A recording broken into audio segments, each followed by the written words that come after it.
Good day, esteemed viewers. My name is Sandra Idoko, a fourth-year law student of Benue State University and a virtual intern at HARLEM Solicitors. Today, I'll be delivering a lecture on the topic Interconnectivity of Telecommunication Networks in Nigeria, Network-to-Network Access. Have you ever wondered why you, who is an MTN subscriber, is able to place a call across to your cousin in Lagos who is an Airtel subscriber? You both have a seamless and hitch-free conversation. Interconnection makes it possible for you both, despite having different networks, to place calls across boundaries. What then is interconnection? According to section 157, which is the interpretation section of the Nigerian Communications Act 2003, hereinafter referred to as the NCA 2003, interconnection has been defined as the physical and logical linking and the connection of communication systems used and operated by same or different licenses in order to convey messages to and from the respective systems for the provision of service. A simpler definition of interconnection is that it is a technical and commercial arrangement under which service providers connect their equipment, network, and services in order to enable customers of one service provider to have access to the customers, network, and services of the other service provider. By virtue of Section 70 of the NCA 2003, that empowers the Commission to make regulations and guidelines in order to function effectively, and also by virtue of Section 99 of the NCA 2003, that empowers the Commission to make interconnection regulations, the following guidelines and regulations have been promulgated. First, the Telecommunication Network Interconnection Regulations 2007, hereinafter referred to as the 2007 regulation. Second, the guidelines on the procedure for granting approval to disconnect telecommunication operators 2012, the guidelines on international gateway access and the voice over internet protocol VoIP for short, and the guidelines on the technical standards for interconnectivity of network. All these subsidiary laws are in addition to Section 96 to Section 103 of the NCA 2003 that extensively traverses on the concept of interconnection. The interconnection principle that no licensed service provider shall refuse or be refused interconnection is strongly hinged on Section 96 of the NCA 2003 that provides that where a licensed service provider receives a request for interconnection, it places an obligation on the dominant operator to interconnect with the new entrant.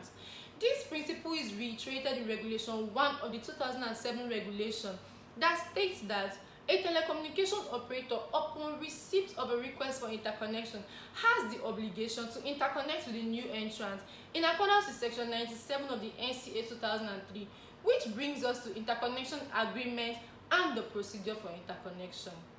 Section 97 of the NCA 2003 provides that interconnection agreement must be in writing and in conformity with the interconnection regulations and guidelines.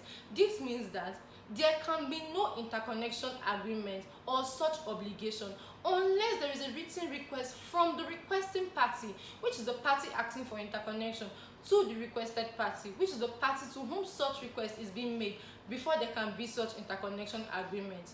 The terms and conditions of interconnection agreements are primarily agreed upon by the parties, and such agreement must seek to promote the principles of neutrality, transparency, fair competition, universal coverage, equal terms and conditions, and equality of access to information.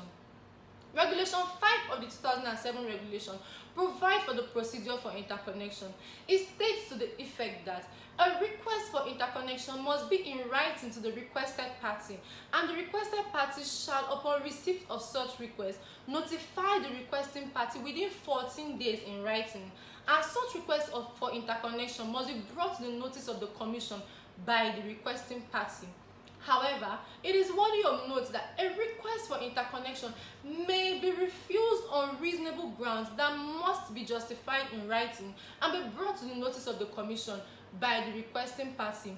Well, where an interconnection agreement has been successfully made, such agreement must be registered with the Commission within 30 days from the day of execution in accordance with Section 98 of the NCA 2003. Aside allowing you and your cousin to have a seamless and hitch-free conversation despite having different networks, the benefits of interconnection cannot be overemphasized. It encourages profitability, it improves the quality of services, fair competition, and it protects non-discriminatory access. But despite these mouth-watering benefits, there are certain limitations that are imposed by law that makes interconnection impossible. These limitations are encapsulated in Regulation 1 sub 5 paragraph A to D of the 2007 regulations.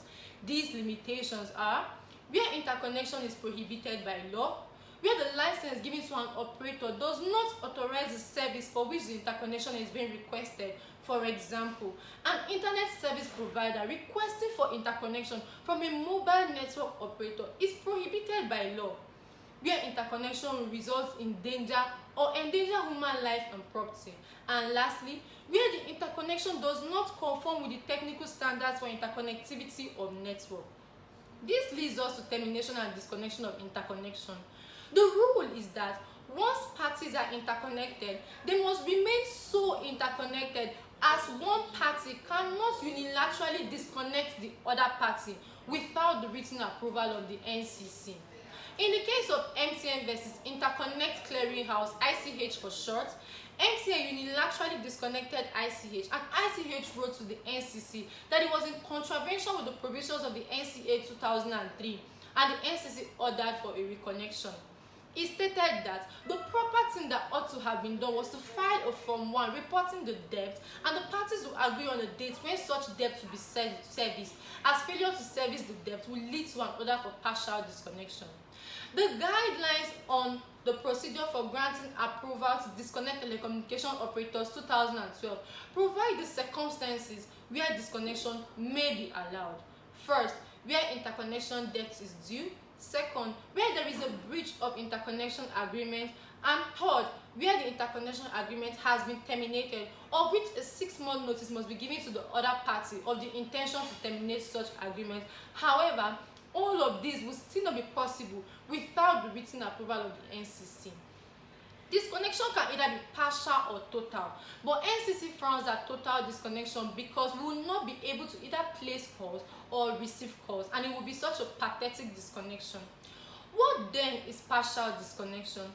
According to Section 100 of the NCA 2003, an order for partial disconnection is a one-way form of disconnection wherein the subscribers of the disconnected network will not be able to place calls or send text messages to the creditor network, but they would only be able to receive calls and text messages from the creditor network as a result of the restriction on their network. This means that where Glo is partially disconnected from Airtel, the subscribers of Glo will only be able to receive calls and text messages from Airtel subscribers, but will not be able to place calls or send text messages to Airtel subscribers. In the case of Intercellular Nigerian PLC versus MTN, Intercellular lamented of the continuous dumping of call by the MTN, stating that where it places a call to subscribers of MTN, it will say that the number was not recognized. Such scenario is a perfect scenario of partial disconnection. This leads us to the resolution of disputes arising from interconnection in Nigeria. By virtue of Section 73 of the NCA 2003, it empowers the Commission to be the final arbiter to resolve all disputes arising from interconnection of network in Nigeria.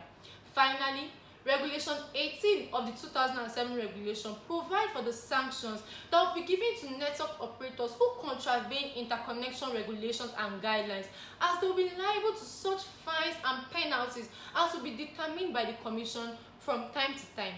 I know with this interesting lecture you've been able to understand the definition of interconnection, interconnection agreement and its procedure, the legal framework for interconnection, the benefits, the limitations, termination and disconnection of interconnection. For more information, visit www.harlemsolicitors.com and follow Harlem Solicitors on LinkedIn. Thank you.